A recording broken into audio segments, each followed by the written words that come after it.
Hey, it's Monday night. Welcome again to the Dialogue with Dozell. You know, that's what we do at 8 p.m. Eastern Time every Monday night. Every Monday night. When we're not here, the ladies take over, and it's called a Monday Night Dialogue Takeover. And boy, do they take it over. But thanks, ladies, for letting us be back a few weeks and running this thing. And tonight I'm flying solo as far as the co-host is concerned. But I got my good friend joining in just a second, and hopefully our friend Coach Otis Ragin will be able to hop on a little bit later. We got to have a little Gator solidarity tonight after, since we're all in mourning, so we got to all be here together. Before we get into the night show, I just got to say, I'm done with American hypocrisy. I'm done with all of these patriots and it's God's destiny, but yet when you disrupt this democracy, when you cut into a good thing, when you try to make it fit for your own causes, then it's justified. And any leader that represents the crazy backwoods causes that you endorse is justified. I've been holding off on this one, but in 2 weeks, we're going to ask the question again. Is America's democracy in peril? Is America's democracy in peril? I'm trying to have a heavy hitter lineup for this show. If I don't, hey, I got no stuff to say my dang self about this. So that's 2 weeks from tonight. We're going to ask, is America's democracy in peril? Amen. All right. Hey, in the show tonight, my good friend, Jack Strickland. Hello, Kurt. Bro, Jack, how you doing? Doing pretty good for a poor old guy that kind of got whipped this weekend. I tell you what, my Gators had a rough night. But, we've been beat before and we've come back. So, you know what we always say when you're down and out, lift your head and shout. Somebody's going to pay for this. Hey, there we go. There we go. I just kind of hate that that this group actually this group of Wildcats have only lost to the Gators once. The ones that are seniors and Wright, who intercepted that ball, I've coached against him from the time he was a kid, and basketball and football when he got in high school, and then he goes and hurts my Gators as a graduate student. So 5 years, he's won 3 times, and that's just unheard of with that team. So shout out to Mark Stoops in there. Mm-hmm. Yeah. Shout out to Coach Stoops. He has upgraded that program, and as a high school coach, we're all too happy to send kids to that being a quality program. We spent about 4 years in the state of Kentucky when I was doing when I was doing grad work myself, but we got to end this streak with y'all beating these Gators now. We got to do that. Yeah. So what's going on with you, Jack? Well, you know, the Gators had a moral victory Saturday night, even though we got whipped because, you know, we're responsible for the training of Kentucky coach Mark Stoops. You know, when his brother was a coach here, the defensive coordinator under Spurrier in the 90s, we taught him how to do it. And then he went on out in Oklahoma and perfected the skill a little bit. Had his little brother Mark there, and he learned that. And that guy brought all those skills back. We taught him at Florida and whipped my Gator Saturday night. I'm mad at him about that.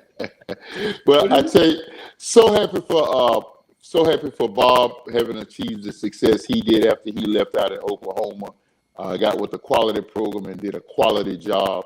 And we're just so happy about that. And so I guess it's easy to lose in the family worse than otherwise. It could have been other people. So glad about that. I know there was a feeling of ambivalence when Urban lost to Steve when he was with South Carolina.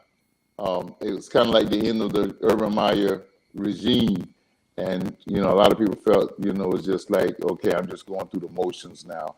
But the old ball coach will always be first and foremost in our hearts.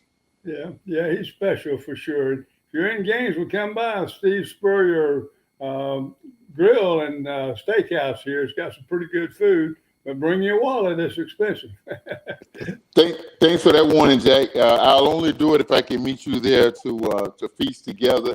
I saw the kid that was a national champion. I don't know if he manages that or he does this feature on ESPN. I'm sure you saw that where he interviewed the coach there. It's like a 90-minute program. And I've decided to keep it. It was so interesting. You know the guy's name? I can't remember his name. He played the line. I think he was a Mike linebacker. Yeah, and I can't think of his name right now either. But one of the good things about this restaurant that is Steve Spurrier's daughter, had a long time persuaded him to open a restaurant, and he's got just a museum there with memorabilia, and he's got all of his secret plays that won all those games diagrammed on the bathrooms in there. So when you go in to take care of business, you see his secrets there. But it brings Gators back together, and a lot of them have a strong tie to Miami. We got Carlos Alvarez is someone we've had some contact with lately. That Cuban Comet, we called him when he was playing for the Gators. Came out of nowhere, and as a sophomore with John Reeves in first place in scrimmage, scored, I think it's about an 80-yard touchdown pass against the number one team in the nation when we weren't even ranked. And Carlos, a lawyer, retired in Tallahassee after he left. He graduated from Duke. Just an inspiration to everybody, and he's really great. And there's so many great Gator players that came out of the Miami programs, high school down there, that are just amazing that we treasure. So, Jack, who was the long-term announcer? Otis, I don't know. Otis Boggs. Otis, yes. Otis Boggs. I can hear him right now. Reeves to Alvarez, touchdown. I remember that play like yesterday. Yeah, I tell you. And Otis was one of our favorites, and he's still the legend. He had some special phrases that he used. And back then, they didn't have all the technology that broadcasters have today. It was just him and a spotter and maybe a color guy and the Bob Leach or somebody in the booth with him. And every time there was a punt, it was the same thing. And it gets off a high, booming, end over end spiral. I remember that, the end over it, yes. and we still have that phrase today. I was talking to Sonny Tillman here a while back, the founder of Sonny's Barbecue Restaurants. And he was telling me that he did a commercial with Otis here a while back when Otis was here, before he died, featuring that high end over end spiraling punt. Oh, man. But that's the spirit of college football everywhere, Yes. The memories last. Yes. I was. We were looking at the game the other night because my wife. Hey, Linda, how you doing, sis? She was not. She was not looking at the game. She was just in the room while the game was going on. But I said, as a kid, I actually sold pop there in the swamp. Never knowing we were always doorposts, and we were also rans and could never get over the hump of a Southeastern Conference. Really, a real big run at it. We definitely couldn't win one until Steve came. And I said in those days, you never could have told me that our program would have got to be what it is now. Yeah. So let me just get one in as we segment away. Go Gator. All right. It's always that. So, well, let me say this before. Steve would always refer to when we, a lot of people will say "Go Gators," and I kind of follow him. It's "Go Gator" because he had this mentality that it's one Gator, we're one team, and that's kind of what I've always done. People will say, "No, it's Go Gators." Okay, whatever you need it to be. So, for everybody who's not a beloved, who's not a fan of the beloved, the Gator. I think a lot of times when we do these passwords on social media or for our devices or stuff like that, one of the security questions is they'll ask you, what is your favorite sports team? And I'm a Steeler fan. I'm a hometown Jag fan. I'm a hometown Dolphin fan. I kind of like other teams, but my all-time favorite sport team will always be the Gators. Will always be the Gators. We're gonna talk more Gator football before we sign off. But let's talk college football. And Jack, I wanted to ask you. You're the expert on this. And I was really hoping that Coach Ragin could be with us tonight, and he had a last minute parent meeting that he's tied up in. Um, I want to get your feelings on um, these super conferences now. I mean, it's almost absurd that two of the major, the two teams that you always think of when you think of the Big Eight have left geographical boundaries and come way east to join the Big Ten, which is probably not a Big 30 or Big 24 or whatever. And then the Southeastern Conference has basically engulfed what used to be the old Southwestern Conference, having most of the Texas teams and Oklahoma. We absolved Arkansas several years ago. What's your feeling on these super conferences as opposed to these regional conferences that existed 25 years ago? Yeah, I'm kind of old school, you know. My old philosophy has always been, if it ain't broke, don't fix it. But the college administrators and the coaches and the NCAA, I think, are saying that basically it's broken now because of the large expense in running the programs, and they have to come up with more money. And the way they do that, you know, is consolidate these major programs that get the TV audiences and the big TV money. And I haven't seen a Florida budget lately, but if you look at the team picture of the Florida Gators this year, 2022, under our new coach, there are almost as many assistants and professionals in the picture as there are players. Wow. And that's the way it is now. I mean, you've got a specialist for everything that you just have to run the program. And that costs a lot of money. And where it comes from is TV and ticket sales. And the way that you generate that is to get primetime programming. And to have that, you have to have the top teams. And I think the Southwest Conference and Pac-10, some Big Ten too, I think, are realizing that the way that they get their chunk of that big money and survive, basically, is to join the other programs. And right now, the SEC seems to be the commanding strong conference around the nation. And you know, it's when you have a coach that's making $10 million a year, I mean, you got to have a way to pay for that. And, you know, they've already fired one coach this year. Nebraska fired this coach this week after 2 games. And that's the way it is in coaching these days. If you don't win, you're gone. And he left my alma mater very, very guardedly to go to Nebraska. And I hate to see it come down like this. He'll get another shot at it because we loved him in Orlando. Yeah. And it's and he'll probably land on his feet somewhere else because he was a good coach.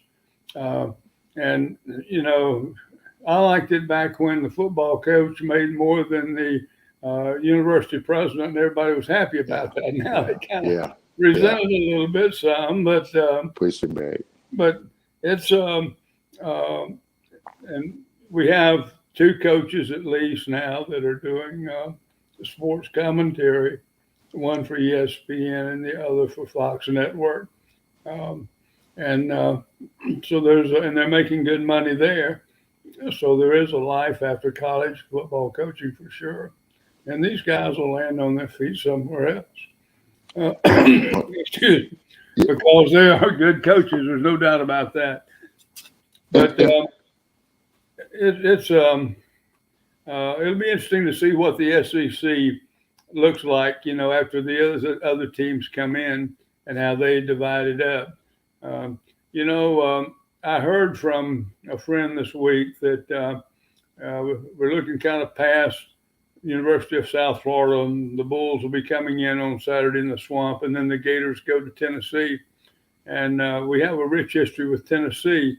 On the field, the Gators won their first SEC championship in, I believe it was 1984, and that was stripped because of a lead by Tennessee's administration because of the NCAA violations that were listed when Coach Pell was here.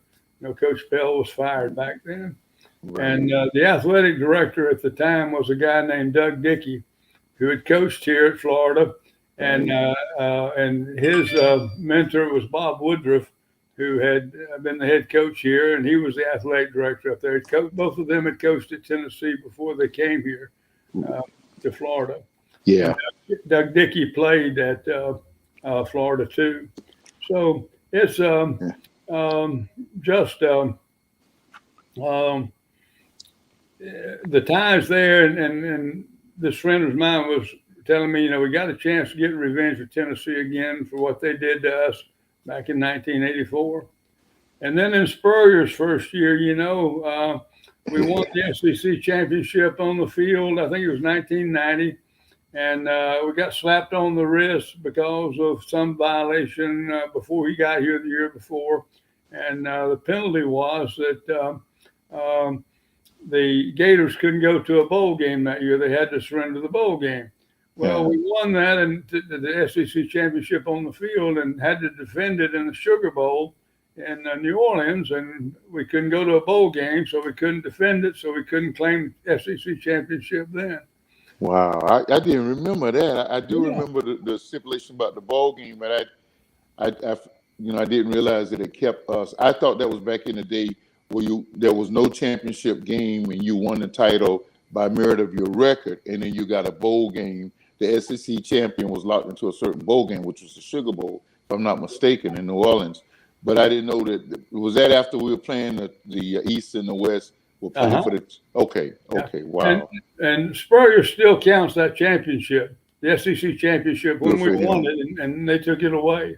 And I don't know if it's on the wall at what's now Steve Spurrier Florida Field at Ben Hill Griffin Stadium is the name, but they have the championships listed, and I think when he was here, he had that one on the wall too, even though they took it away. But it made old Spurrier mad. You don't want to make a coach mad like that. He won a bunch more to make up for that. No, oh my gosh, did he let UT know what did he say about UT? The initials.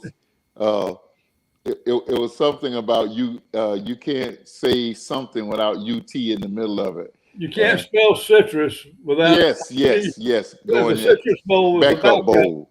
Yeah, it was second place in the SEC. The winner went to the Sugar Bowl, and the second place winner went to the Citrus Bowl. Yeah. That's he never failed to rub that into it, because Coach Spurrier is not one of those guys that's going to be all that genteel. He's got that old school I'm gonna get at you mentality, and he's still he's a gem to have in our midst for what he's done for our program. I just knew he was coming back when Urban left. I thought it was a no-brainer, and things just work out the way they do, I guess. But let me tell you the story on that too. He wanted to come back, and the new president was from Utah, where Urban Meyer was the head coach, and he kind of wanted to bring his head coach with him. He'd just gotten here as president. And Spurrier let the word out that was interested in coming back. And the new president sent word to him that if you want to, we'd like to consider your application. If you're interested in coming back in, go through the application process and put in your application. Spurrier responded, "My application is in your trophy case." That's right. My interest in the program. And the coach, the athletic director, I can't remember his name, the great guy up at South Carolina got in touch with Spurrier and said, "We have a half a dozen candidates we're considering for the head coach to replace Lou Holtz." I said, "You're the top of the list." Said, "We're not going to talk to anybody else, and you tell us no. We're going to do everything we can do to convince you to come here, but until you tell us no, we're not going to talk to any of these other guys." And Spurrier went there for that Lord. I was so happy for him, and Actually, one of our players, one of our favorite players. He plays with the Kansas City Chiefs now. Chris Lamar's ended up playing with Steve. It's his first 2 years up there. He was recruited under that regime. So, just really, really excited. This is Dialogue with Dozell. We're talking college and NFL football right now. We're talking Gator, all things Gator, and that's all right because you got two Gators on.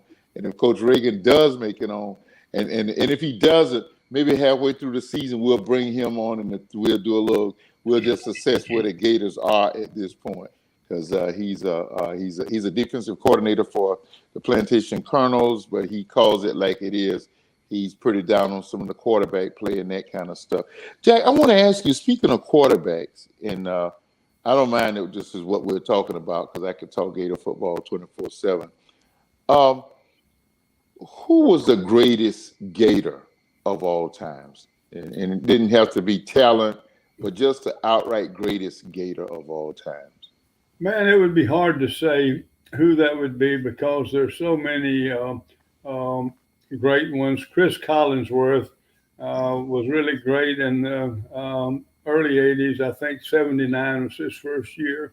And we had that 10-1 season that year, and he was a spokesman for the team. He'd have to come out every night after we got whipped and explain a positive from the game to the media.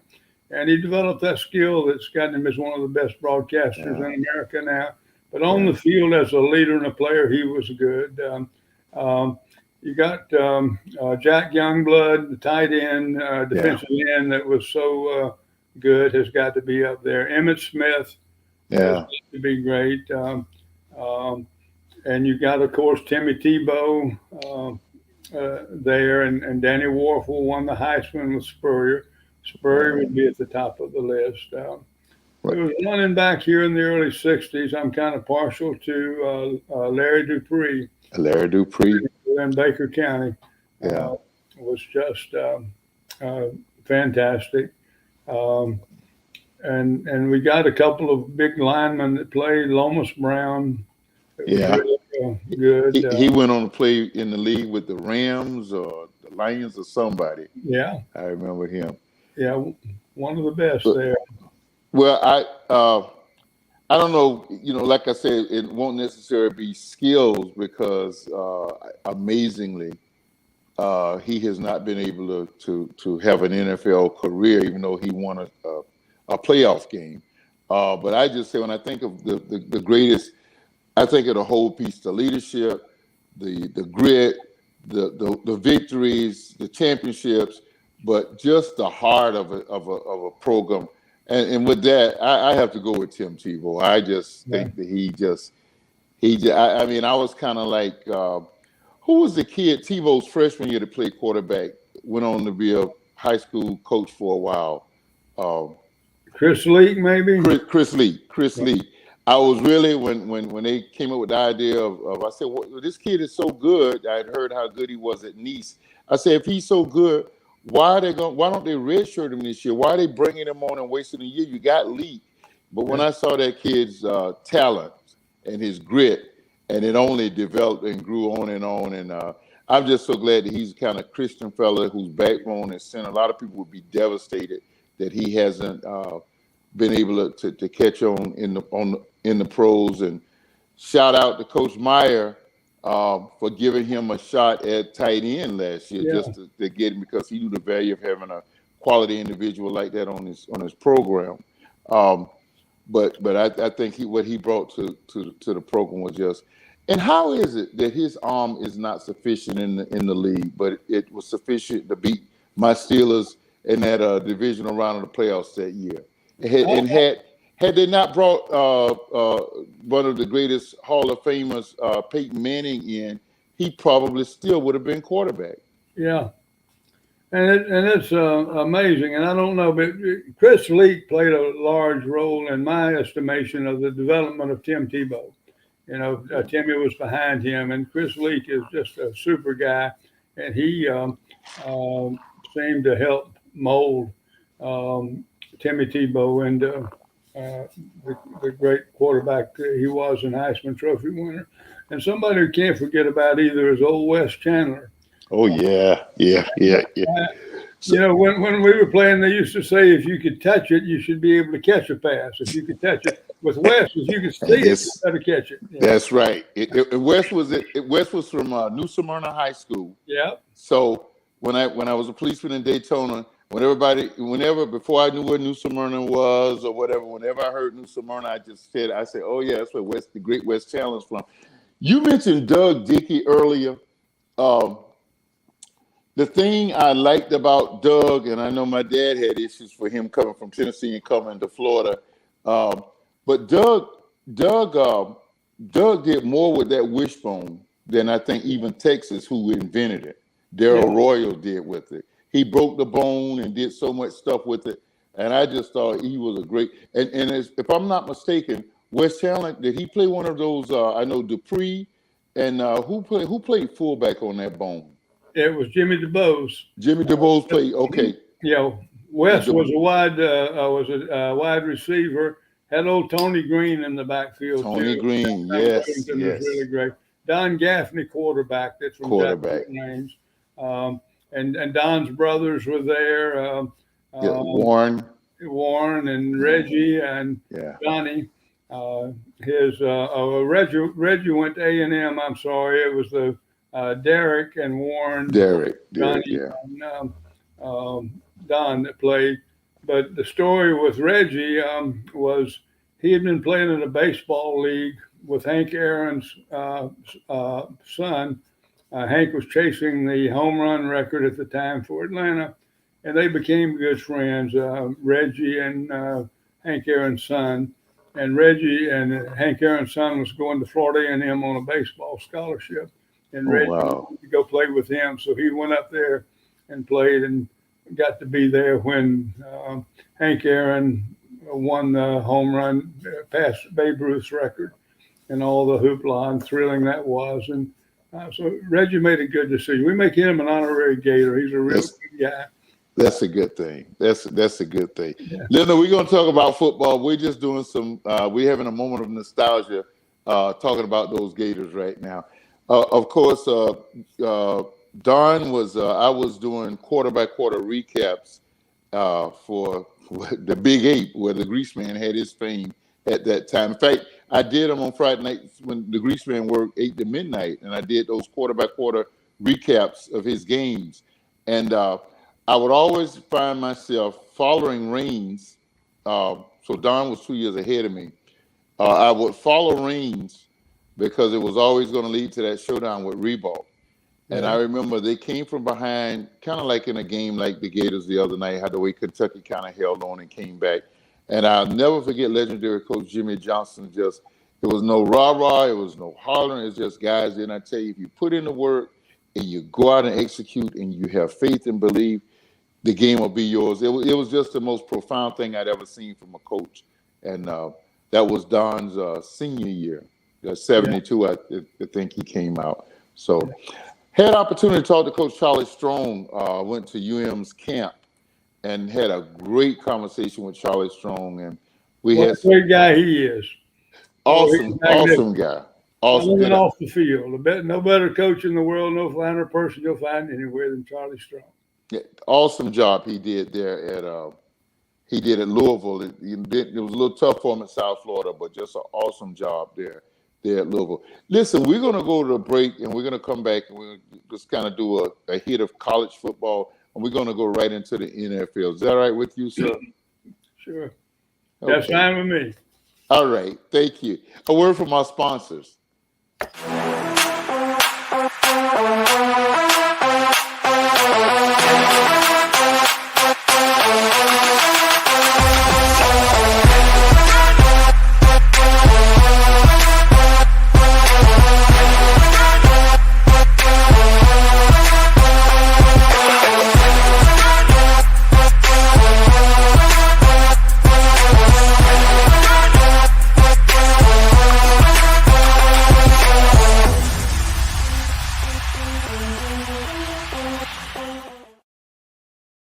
Did I just see Anthony Hamilton? That's Anthony Hamilton. Yes, I did. That's because that's Go Giggle World. They have reached out. They grabbed the big fish.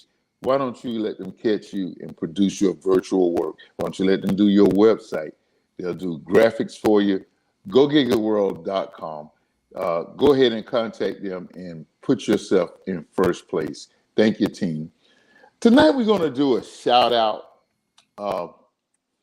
and I'm one of those guys that does not let things get me all soft and fluffy or whatever the thing is. But I got to tell you that last week when Jackson State came to South Florida to play the Orange Blossom Classic against FAMU, it was just so exciting seeing what he has done. So it's a shout out tonight, and they called him Neon Dion, Prime Time. He was all of that when he played first for the Falcons, and then the Niners, and then the Cowboys. Kind of like if you needed a championship, you bring him on board, and that's what he heard Stephen A. and them talking about that today. But don't forget, while he was playing for the Falcons, he also played for the Braves, and he also played for the Cincinnati Reds. In fact, he played in an NFL playoff game and a World Series at the same time. But Coach Prime is his name now, Deion Sanders. He's called Coach Prime. What he has done, not for football, just for football, not just for one institution, but what he has done for HBCUs has made every difference in the world. So tonight, Coach Sanders, the dialogue shouts you out. We remember when travel was difficult for our kids to play the HBCUs. We were just talking about one member of a family going to an HBCU, even though, granted, Florida A&M has always been one of the tops. And then the rest of their family going to a D1 program where they had all of the perks. You not only went to a HBCU, but you went to one that was kind of down economically in the poorest state in the nation, or the second poorest state in the nation, at Jackson State, which is in Mississippi. Not only have you turned that program around where they're a winning program, not only have you brought resources and a class athletic program, not just football, but the whole program, bringing in a class staff, but you have upgraded the entire vision that America has for HBCUs. Sometimes I'm almost concerned when I want to see one of my favorite teams that may not have been the game of the week. There's an HBCU that's on that network taking that place, and I can only be too proud. We've always been known for the bands. The product on the field has not always been known. We've known the Gremlins, the Southerns, the FAMUs. We've not known the team that didn't have the traditions, but you put it all on the map. Tonight, Coach Sanders, we thank God for you and we shout you out. Now, the word we have, FSU had its word last year. Other schools are coming from you. D1 programs are coming for you. But we're kind of like saying, not yet, Coach Prime. Keep doing what you're doing. Shout out, Coach Deion Sanders. We appreciate you, sir. So Jack had to take a minute and just and shout him out for what he's doing, because it reaches far beyond the fields or the courts or whatever athletic programs that he has been able to put on the map. With the work he's done for HBCUs and put them back on the map, and the renown that he's given them is so special, because everyone won't go to a D1A program. So, and what a player he is, Neon Dion Prime Time, man. Neon Dion. When you say he was the best cover D-back maybe of history, I can't think of anybody that'd be any better. I tell you, he was magnificent. When they played Florida one time, I can't remember the name of that little school up in Tallahassee. That former girls' school, that former all-girls school. The Renegades or the Savages. The Gators try to bring civilization to the Savages every chance we get in Tallahassee, the Florida State Seminoles. When they played down here one time, there was some question as to whether or not Sanders was going to be able to play. He was reported to be hurt. And Gators weren't buying that. Well, he didn't come in on the team bus. He rode in on a limousine. I didn't see him, but I heard he was wearing a tux when he came in. Oh, wow. Prime time. Oh, wow. Dion. And boy, he put on a show on the field that day too, and you still see the mark on college and pro players too today that he made the impact. He had that little strut that he would do when he was running down the field after he'd done an interception. Yeah, put his hand behind it. Yeah, and be kicking up. You see players do that every now and then, trying to emulate his great behavior. So he was a showman, but Lord knows he had the ability to back it up. And, everybody now wants to be seen, wants to do this. Before it was in his day, he really backed it up. So let's give a little college football, just a little integrity in the program since we build it as college and NFL. Who do you see, or would you be willing to go out on a limb after week one and say you see a team that could be dominant enough to take this thing this year? It's hard to know from me. I'm the team that I usually support in the NFL is a team that has the most Gators on it. No. I'm talking in college this year. In college, yeah. I think it's going to be Alabama or Georgia. There are going to be some other teams that are great, but in this week's polls they flip-flopped. In the AP poll, I think Georgia's number one in the coaches poll. Alabama's number one. Both of those have powerhouses there. And Ohio State's got a great team. They could play. And some of the teams that I thought would really be great this year have run the fate of the Gators. On any given day, anybody can win. Texas A&M and Notre Dame have a good showing. Alabama almost lost to Texas. And you got some of the West Coast teams that are potentially really good too. So my question is, while Georgia and a lot of the teams were still playing, I don't want to call them lollipop programs, but they were playing lesser tiered programs. Alabama got right into the thick. Texas is not in the SEC yet, but they got right into the thick of the schedule and played a Texas team. So my question is, was that a strong? Was that because Texas is that good, or Alabama was just not a full strength Alabama team that we're used to seeing? What was your impression of that? I think Texas is good, but you remember they used to have what they call the Sports Illustrated jinx back when Sports Illustrated was the main medium before TV got to be what it is. And it seemed that every time they featured a team or a player on the cover of Sports Illustrated, the next week they bummed out. They didn't perform very well. And there seemed to be two reasons for it. And I think we saw some of that this week. The player on the cover saw how good he was from the write up, and he read that, and he didn't have to do anything to show up to win. And the other team saw, how good this guy is. We better get ready, and we better work hard, and we better go get him. And they would do that. And when the two teams, the underdog that wasn't on the cover frequently prevailed. And I think that's what happened in some of these major programs at Alabama in the Texas game, Florida, Kentucky, and Notre Dame and their game, Alabama. For sure, the team read those clippings and saw how good they were and were just going to show up and claim the victory. And the other teams came ready to play, and they put it to them. Yes, that's what Marshall did with Notre Dame. They weren't playing. They came, like you say, ready to do some damage.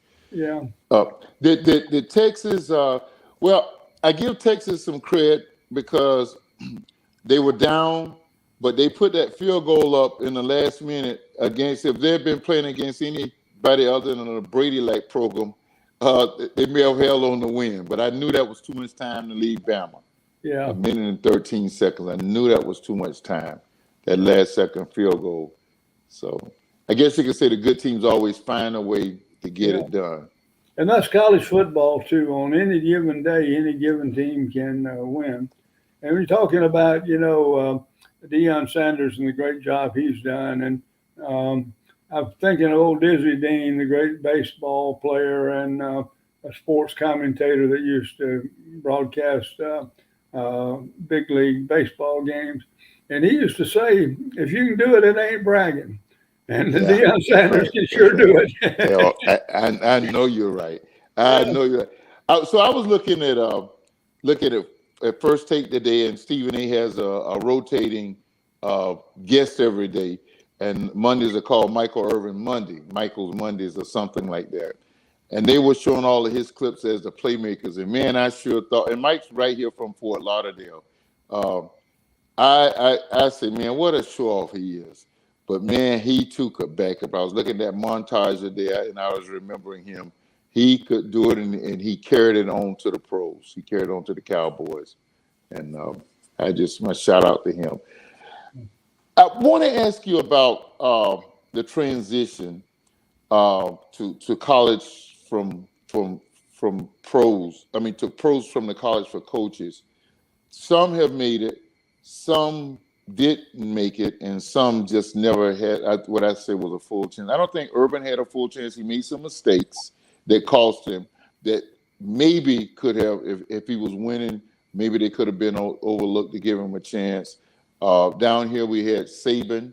Um, I think Saban's a quality coach. I can't say he's one of my favorite guys in the world, but I think he's definitely the coach of our generation. I think if he had stayed with the Dolphins, he would have transformed that franchise or wherever he had gone. He just didn't have the patience to put up with what you have to put up with professional athletes.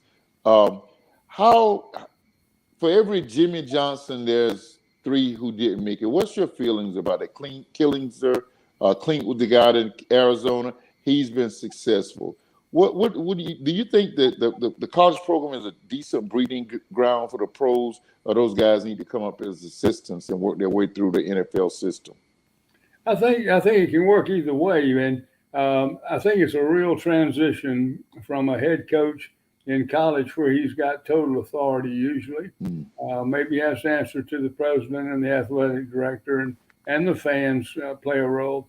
But you get to the pros, and it's all, and college, it's about motivation, getting these kids to play. And then you get in the pros, and it's all a big business. And it yeah, takes some shifting of gears there. I mean, you can't use the same techniques for the pro players who are looking at the bottom line financially as you yeah, can for the college kid that needs to be motivated to get to the pros. But I think that's part of it, and part of it is they don't aren't able to make the decisions in the pros sometimes that they could make in college, and that changes their coaching style. And maybe if the owners and others would leave them alone, they could coach better. I think yeah. we saw that with Spurrier in Washington, um, Okay, that's a and I good think case. in other places too. And a lot has to do with talent too. I don't think Urban Meyer really had a chance with the Jaguars No, to do it. no, But like the good coach at Nebraska, 2 games, you'd think they'd give him a season, but the way right. it is right now, you win or you're gone. Yeah, And yeah. That's just unfortunate. And Urban, I think it was not just the losing because I think Sean Carlton was going to work with him with patience as far as developing a winning program. I think it was the outside stuff that was just a little more than he could handle, or his PR team could put up with, because he's a quality coach and it'll surface um, anywhere. And I forgot about when I was calling the list. I forgot about the old ball coach who also made the transition. So I got my chance. I got a chance to see him coach his last game as a Gator down here in the Orange Bowl against yeah, Maryland, and I remember him throwing oranges on the sideline. And yeah, my brother called me the next day and said, "You heard about Steve?" I said, "No." He said, "Man, he going to the pro." I said, "What?" I could just not. It was almost like grief. I could not imagine him not being with the Gators. Uh, yeah. but I was happy for him because he certainly put in the time and everything to do it.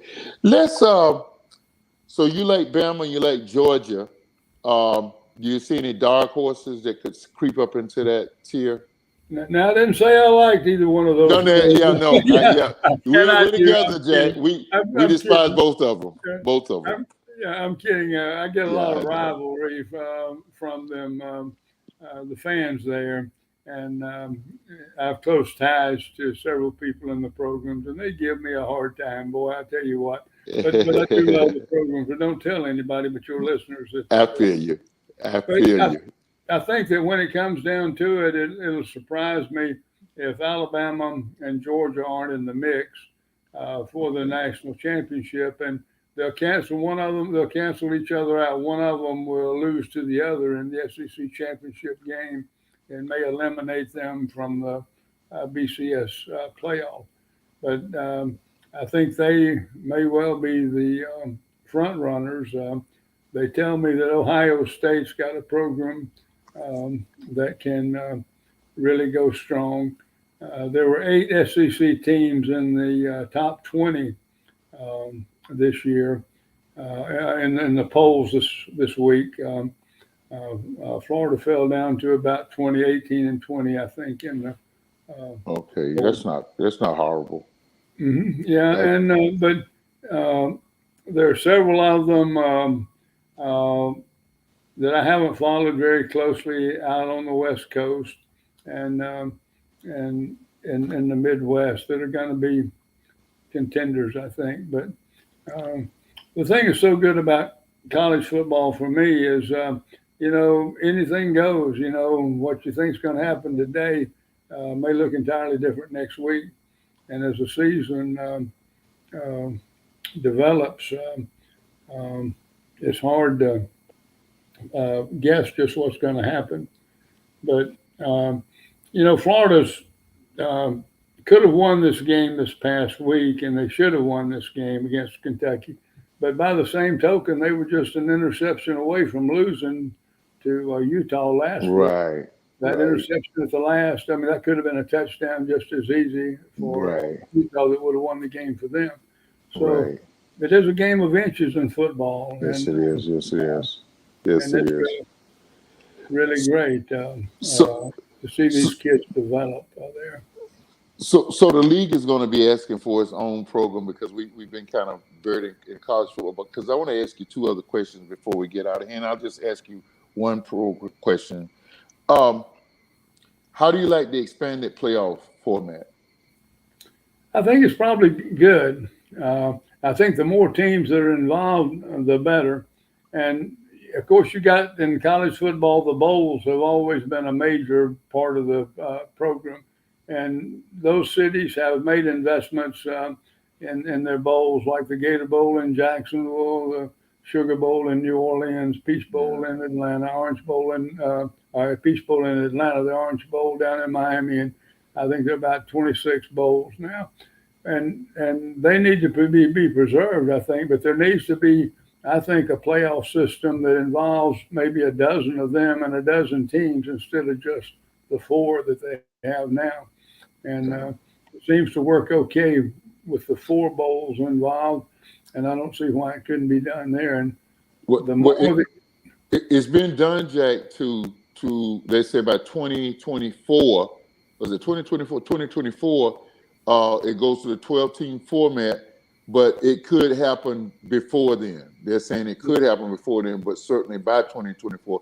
And that's what I don't know if you had heard about it. My question was, and I think I heard this, and I didn't research it any further, but I think I heard that they're using the bowl system just like they did for the 14 playoff. that's So good. 12 teams will be better in my estimation, and I yeah, think that'll be 8 more teams that have a shot, and it's great. Uh, Excitement and media coverage when you can watch and any one of those 12 teams can win the national championship. Of course, there'll be a couple of favorites, yeah, but you get those 12 and it can turn out to be something like March Madness in basketball where yeah, yeah. it just Yeah. captures the What, attention of the nation. what, Difference in football, I think, is you can't play back-to-back games in football in one day and then the next day play another like you sometimes can in basketball. But and there's a question about drawing out ending the season for these student athletes who have to be in the classroom too. But D3 programs, I think they finally heard that argument. The D3 programs have had a playoff system. Uh, I think it was maybe 8 teams, but it set the template that it could be done. So I'm glad. I'm with you. I'm glad to see him, go ahead and do that. And we sure come a long ways from picking number one to pitting number one and number two to evolving to a 4 team. And now, so a lot of teams have a real shot at this thing now. So this is awesome. I want to ask you one more college football question. And she's in my head. We got about 2 minutes. What happens to a Nebraska or a Texas or I'm trying to think of another perennial powerhouse that just diminishes to an also-ran? Yeah, it's hard there, and the fan base in both of those schools are so accustomed to victory and winning. It's hard for them to accept the loss, as you saw when they fired the great coach, in my opinion, at Nebraska this week after 2 games. It's they want to rebuild, and it's frequently not the coach that's the major problem. Obviously, it's his responsibility to produce the wins that they're demanding, but you got to get the talent in, and right now it's really so many good programs are available to so many good athletes, and Nebraska hasn't drawn the outstanding talent that they've had in previous years, and Texas hasn't either, I don't think, and it takes a while to recover from that. One of the things that's happening is this new program where the college players can make money now on endorsement. Right. And it's so sometimes the bigger schools like Miami or Florida State can offer more than a school like Nebraska or maybe Texas. And the players want to come there and make the money now and not wait for the NFL. And life is about evolving, isn't it? It's there's no certainties with Texas and death. There's always evolution. And So to give this show some integrity that we did talk about NFL football on the way out the door, let me just ask you this one NFL question, Jack. And we gotta come back when Coach Ragin, and we won't mask it. We'll just call it a Gator Fest, a mid-season review, whatever we want to call it. But I want to ask you this last question, NFL question. Have you ever seen a period where one division, such as the NFC West, would be dominated by having such top-tier quarterbacks? I don't think I have. And if you'd told me that we'd be having a starting quarterback 45 years old, I wouldn't have believed that. Oh, my gosh. But unbelievable. Yeah. Unbelievable. And Brady is just amazing down there, and he could be in the Super Bowl again, the Tampa. But the quarterbacks are coming. There's so many good ones. And we've seen some of them at Florida that are playing in different programs now that we're kind of backup quarterbacks here for one reason or another. And these guys, can make it in the pros, and they're so strong. Quarterbacks that I don't remember ever seeing as many good quarterbacks in that division as in another division before. It's a fun ride when college football and NFL football from here on out.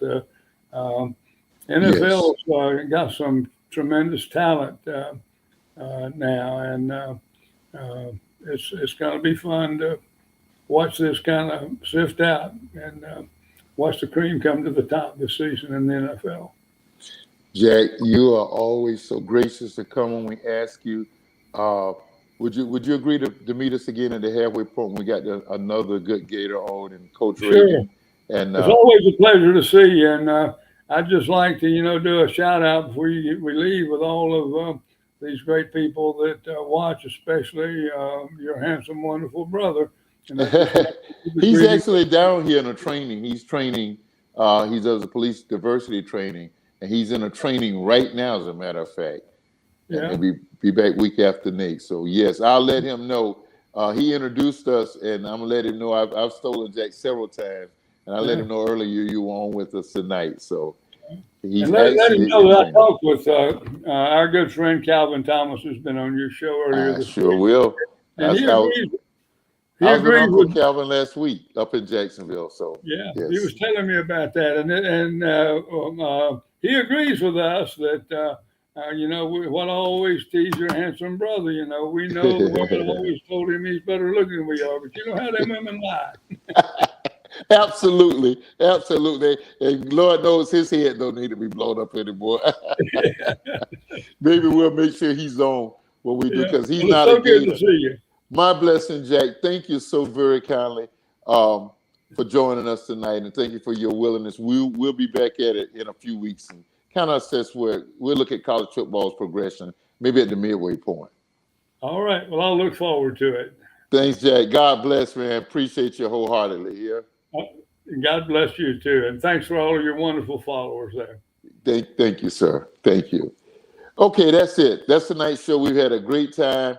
When the producers were asking, she don't like me calling this. Don't let her hear the term, but it's when Madam Producer asked, who were your guests?